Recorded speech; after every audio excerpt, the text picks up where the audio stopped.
Bismillahirrahmanirrahim. Bismillahirrahmanirrahim. Nawaitu an a'takifa fi hadzal masjid sunnatan lillahi ta'ala ilahi anta maqsudi wa ridhaka matlubi a'tini mahabbataka wa ma'rifataka.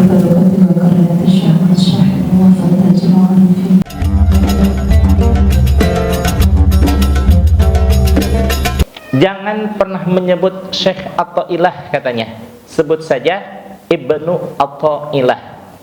Nah, ini bahwa perlu kita pahami bersama, di kalangan ulama Timur Tengah itu sudah biasa, entah itu ayahnya, entah itu kakeknya, atau bahkan kakek buyutnya. Seperti halnya Syekh Atha'illah ini, bahwa disebut Syekh Atha'illah memang sudah umum di kalangan kaum muslimin. Yang dikenal oleh kaum muslimin itu adalah Syekh Atha'illah. Nama asli beliau adalah siapa? Dulu masih ingat tentang hikmah nomor pertama? Syekh Syekh, apalnya Syekh aja gitu ya, Syekh pokoknya begitu. Syekh Ahmad Tajuddin bin Muhammad bin Abdul Karim bin Atha'illah As-Sakandari. Berarti generasi keberapa nih Atha'illah? Syekh Ahmad Tajuddin bin Muhammad bin Abdul Karim bin Atha'illah As-Sakandari. Berarti Syekh Atha'illah itu siapanya? Buyutnya.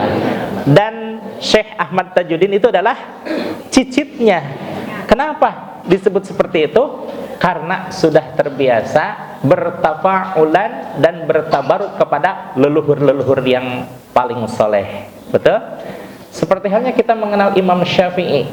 Ada nggak yang mengenal nama aslinya?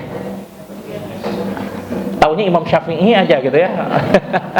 Namanya adalah Syekh Muhammad bin Idris bin Abbas bin Utsman bin Syafi'i. Berarti generasi kelima. Betul? Keenam. Generasi kelima. Generasi kelima. Tapi kenapa tidak dikenal dengan Syekh Muhammad? Bahkan yang dikenalnya adalah Syekh Imam Syafi'i. Karena tadi apa? Tafa'ulan dan tabarrukan kepada leluhur yang paling soleh. Bisa dipahami, Bu? Bisa.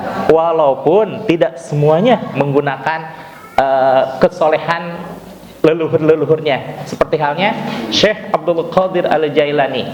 Beliau tidak menggunakan, menisbatkan kepada ayahnya, padahal ayahnya ahli ibadah luar biasa, yaitu Syekh Abdul Qadir bin Soleh Janagis Dausti. Janagis Dausti itu kata dalam bahasa Persia artinya rajin beribadah, yang banyak sujudnya. Tapi kenapa Syekh Abdul Qadir menggunakan nama pribadinya? Karena subhanallah, kesolehan Syekh Abdul Qadir melebihi dari ayahandanya, gitu ya. Jadi mau menyebut Syekh Atha'illah silahkan, menyebut Ibnu Atha'illah monggo teh teuing. Gitu ya. Baik, Ibu hadirin jamaah sekalian, adapun hikmah nomor 6 terkait dengan doa yang barusan disampaikan oleh Umi, bahwa la yakun ta'akhurul amadil ata'il ma'al ilha'i mujiban liusika. Jangan sampai tertundanya suatu ijabah doa, suatu pengabulan sebuah doa, padahal kita sudah tekun berdoa, padahal kita sudah lama berdoa, menyebabkan kita menjadi putus asa kepada rahmat Allah. Nah, bahwa dilanjutkan dengan kalimah yang sesudahnya, fahuwa domina lakal ijabah. Yang perlu disingkat di sini adalah bahwa Allah menjamin akan diijabahnya sebuah doa. Ayat 60 Allah menyatakan ud'uni. Lanjutkan. Baru 3,5 orang ini. Ud'uni astajib lakum. Berdoalah engkau sekalian kepadaku, kata Allah Subhanahu wa taala, astajib lakum, pasti akan aku ijabah. Cuma diijabah di sini jangan mengartikan langsung jolseak gitu. Apa itu jolseak? Cungcreng, jeletot, huhah, suhah, lada. Kalau yang kerasa mah itu langsung makan cabai gitu ya. Hari ini makan cabai, detik ini pula terasa pedasnya gitu ya. Tapi kalau berdoa ada prosesnya, ada waktu-waktu yang Allah sangat tepat untuk memberikan pengijabahan sebuah doa. Karena Allah itu tidak pernah terlalu cepat di dalam mengijabah doa, tidak pernah terlalu lambat di dalam mengijabah suatu doa. Tapi apa? Insya Allah hakul yakin Allah selalu tepat di dalam mengijabah sebuah doa. Ibu perhatikan sejarah ketika Nabi Muhammad SAW. Ada dua versi yang saya ungkapkan di sini, yaitu betapa sangat hebat dan dahsyatnya doa Nabi Muhammad SAW di saat memanjatkan doa, menengadahkan tangannya kepada Allah Subhanahu wa taala. Dikabarkan pada saat itu Madinah sedang kelandaan musim kemarau yang membuat kering kerontang, binatang-binatang pada kehausan, manusia pun pada kemanasan. Pas saat Nabi Muhammad SAW berkhutbah, selesai berkhutbah, datanglah seorang sahabat yang memohon kepada Rasul, "Ya Rasul, mohonlah engkau untuk berdoa agar Madinah diturunkan doa." Baru juga Nabi Muhammad SAW selesai mengucapkan amin, langsung hujan dengan derasnya. Apa itu bread? Hujan langsung derasnya gitu ya. Saking hebatnya doa Rasulullah SAW, lebih hebat, lebih dahsyat daripada kilat yang menyambar, betul? Tapi pernahkah Rasulullah ditahan doanya oleh Allah Subhanahu wa taala? Pernah. Ketika Mekah tidak dijadikan sebagai kiblat oleh Allah Subhanahu wa taala. Kiblatain itu dua arah kiblat. Pertama ke Mekah, kedua di Masjidil Aqsa. Di saat Rasulullah SAW mengalihkan ibadahnya ke arah Masjidil Aqsa, Nabi Muhammad sebenarnya di dalam hatinya ingin agar Allah mengembalikan arah kiblat ke Masjidil Haram, berdoa siang malam. Tapi tahu nggak ibu, kapan diijabahnya doa? Di dalam satu riwayat yang mu'tabar bahwa Rasulullah SAW diijabahnya doa mengenai arah kiblat itu 17 bulan 3 hari, sesuai dengan pada saat bulan Sya'ban. Maka di dalam bulan Sya'ban menurut Imam Nawawi termasuk salah satu bulan yang diagungkan oleh kaum muslimin wal muslimat karena pengalihannya dari arah kiblat dari Masjidil Aqsa ke Masjidil, berapa lama tadi katanya Bu? 17 bulan. Kita lihat lagi bagaimana kesolehan Nabi Ibrahim alaihissalam. Nabi Ibrahim alaihissalam betapa solehnya luar biasa. Bahkan beliau di dalam tafsir Jalalain dikabarkan bahwa beliau itu menjadi leluhurnya Nabi Muhammad sallallahu alaihi wasallam. Bahkan jumlah 44.000 nabi itu 70.000-nya keturunan dari Nabi Ibrahim alaihissalam. Kira-kira kalau memiliki seorang kiai, memiliki putra kiai, senang apa senang? Kalau nabi memiliki putra nabi, senang apa senang? Nabi Ibrahim bukan senang lagi, senang. Ya, kenapa? Karena 70.000 nabi semuanya menjadi nabi dari keturunan Nabi Ibrahim alaihissalam, termasuk Nabi Muhammad sallallahu alaihi wasallam. Tapi adakah doa yang ditahan oleh Allah dari doanya Nabi Ibrahim? Ada, yaitu doanya Nabi Ibrahim yang berupa Rabbi habli minas solihin, Rabbi habli minas solihin. Ya Allah, berilah aku anak keturunan yang soleh dan soleha. Itu diijabah oleh Allah. Tapi diijabahnya, ibu bapak tahu nggak? Dalam riwayat yang mutabar dikabarkan bahwa Nabi Ibrahim alaihissalam memiliki putra Ismail muda, calon Nabi Ismail alaihissalam, itu ketika beliau berusia 86 tahun. Berapa, Bu? 86. Seandainya Nabi Ibrahim menikah pada usia 26 tahun, berarti doanya tertunda diijabahnya oleh Allah Subhanahu wa taala selama 60 tahun. Adakah yang lebih dahsyat dari Nabi Ibrahim? Ada. Siapa? Nabi Adam alaihissalam. Nabi Adam alaihissalam diciptakan Allah di mana? Di surga. Punya banyak kesalahan enggak? Enggak. Tapi punya kesalahan tidak? Punya. Apa itu salahnya? Makan buah kholdi. Ibu tahu enggak berapa lama taubatnya? Riwayat yang mu'tabar menyatakan Nabi Adam alaihissalam bertobat menggunakan doa yang paling tua di dunia. Bagaimana doanya? Rabbana ya Rabbana zalamna anfusana fa ilam taghfir lana wa tarhamna lanakunanna minal khasirin.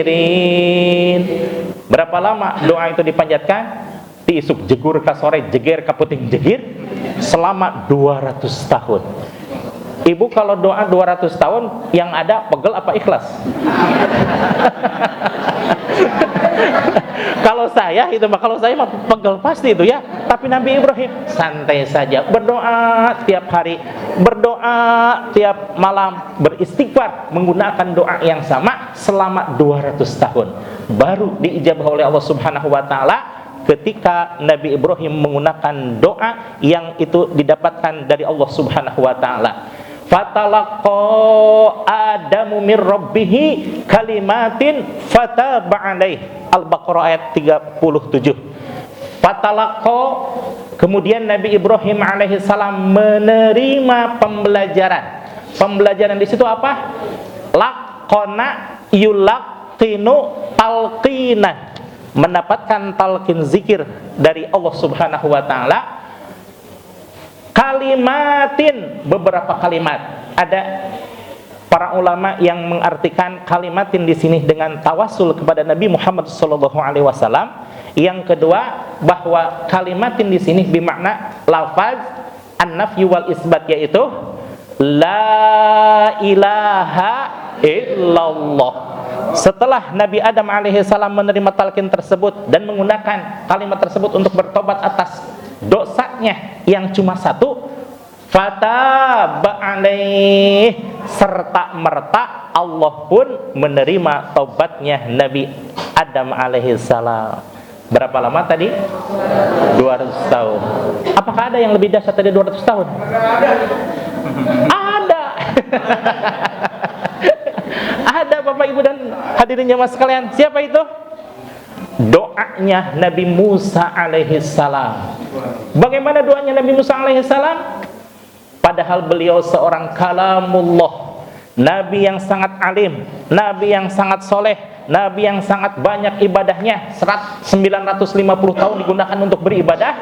Dan beliau bercakap-cakap dengan Allah Subhanahu wa taala sampai pada suatu saat Allah mengabarkan kepada Nabi Musa alaihissalam di dalam Taurat, "Hai Musa, ingatlah pada suatu saat nanti, di akhir zaman nanti," kata Allah Subhanahu wa taala, "ada sekelompok umat yang usianya pendek-pendek, badannya kecil-kecil dan amal ibadahnya biasa-biasa saja, itu pendek-pendek, usianya kecil-kecil, usianya pendek-pendek, badannya kecil-kecil, amalnya ibadah biasa-biasa, siapa itu kira-kira? Oh, kita ya. Umat akhir zaman maksudnya Allah Subhanahu wa taala. Bahwa di akhir zaman nanti ada umat seperti itu, tapi amal ibadah yang biasa-biasa saja itu mengalahkan semua amalan-amalan para umat dari Nabi Adam alaihissalam hingga Nabi Isa alaihissalam. Artinya semua amal ibadah para nabi, amal ibadah umatnya para nabi kalah dengan amal ibadahnya umat Nabi Muhammad sallallahu alaihi wasallam. Padahal kalau ngitung usianya Nabi Muhammad itu sekitar 63 tahun. Kalau ngitung umatnya Nabi Musa berapa? Tadi Nabi Musa aja 950 tahun. Nabi Adam berapa? 1000 tahun. Allahu Akbar. Nabi Nuh berapa? 850 tahun. Tapi yang semuanya itu banyak, besar, istimewa, kalah dengan amalnya umat akhir zaman. Kesamsamlah Nabi Musa alaihissalam. Ya Allah, kata beliau, jadikan aku menjadi nabinya umat tersebut ya Allah. Apa kata Allah? Tidak bisa atau Musa, engkau kan sudah jadi nabi Bani Israel. Tidak ada nabi selain kangjeng Nabi Muhammad SAW yang bisa lintas daerah, lintas zaman, lintas generasi. Karena itu khususnya untuk Nabi Muhammad SAW. Nabi Musa tidak eleh-geleng, saur Sunda nama. Apa? Tidak sampai di situ saja berputus asa. Kenapa? Nabi Musa masih mengajukan permohonan. Ya Allah, kalau memang aku tidak bisa menjadi nabi umatnya tersebut, jadikan saja sebagai saya umatnya dari nabi tersebut. Allah pun menyanggah permintaan Nabi Musa. Tetap tidak bisa tuh Musa, engkau kan sudah menjadi nabi yang begitu mulia, begitu istimewa, tidak bisa aku turunkan derajat yang menjadi manusia biasa saja. Nabi Musa masih kesengsem juga. Ya Allah, kalau begitu tidak bisanya menjadi nabi pada umat tersebut, kemudian tidak menjadi jamaah dari umatnya tersebut, pertemukan saja saya dengan nabinya umat tersebut. Kira-kira diijabah tidak? Diijabah, tapi rentang waktunya ibu tahu nggak? Nabi Isa ke Nabi Muhammad SAW terpentang jauh. Isa sampai ke Nabi Musa terpaut jarak 1900. Berarti kedigabungkan antara Nabi Musa dengan Nabi Muhammad SAW terpaut jarak antara sekitar 2471 tahun. Subhanallah. Dan itu diijabah oleh Allah Subhanahu wa taala ketika peristiwa apa? Isra wal Mi'raj. Bahkan Nabi Musa alaihissalam sempat bercakap-cakap dan memberikan advice berupa pelayanan dan juga nasihat kepada Nabi Muhammad SAW yang asalnya waktu sholat 50 waktu, Allah tidak. Allahu Akbar. 50 waktu, tapi karena Nabi Musa paham bahwa umatmu kecil-kecil wahai Muhammad, usianya pendek-pendek, kemudian ibadahnya juga biasa-biasa saja, dalam artian karek agak sholat, udah gitu ya. Nah, Nabi Muhammad kemudian menerima nasihat dari Nabi Musa alaihissalam untuk diturunkan mengajukan permohonan kepada Allah, kemudian turun sebanyak 9 kali. Maka akhirnya sholat yang tadinya diwajibkan 50 kali menjadi 5 kali dalam sehari. Alhamdulillah. Jadi kalau kita baru berdoa bulan kemarin, tahun kemarin, 5 tahun kemarin, udah merasa menyerah dengan tidak diijabahnya doa, ingat saja kepada sejarah nabi-nabi yang lainnya, bahwa nabi pun sesoleh apapun, seistimewa apapun para nabi di hadapan Allah Subhanahu wa taala, tetap urusan ijabahnya doa hak prerogatif Allah Subhanahu wa taala. Ibu-ibu kenapa sekarang udah tidak berdoa lagi? Malas katanya. Doa yang bulan kemarin ada belum diijabah Ustaz. Tidak seperti itu ya. Berdoa mah berdoa, nanti adapun hasilnya diserahkan kepada Allah. Innamal mu'minuna idza dzukirallahu wajilat qulubuhum wa idza tuliyat alaihim ayatuhu zadathum imanan wa ala rabbihim yatawakkalun. Salah satu ciri orang yang beriman sebagaimana tertera dalam surah Al-Anfal ayat 2, bahwa menyerahkan segala sesuatu, menyerahkan apapun yang diinginkan oleh kita, tapi setelah kita berusaha dengan maksimal, baru hasilnya serahkan kepada Allah, insya Allah, ya.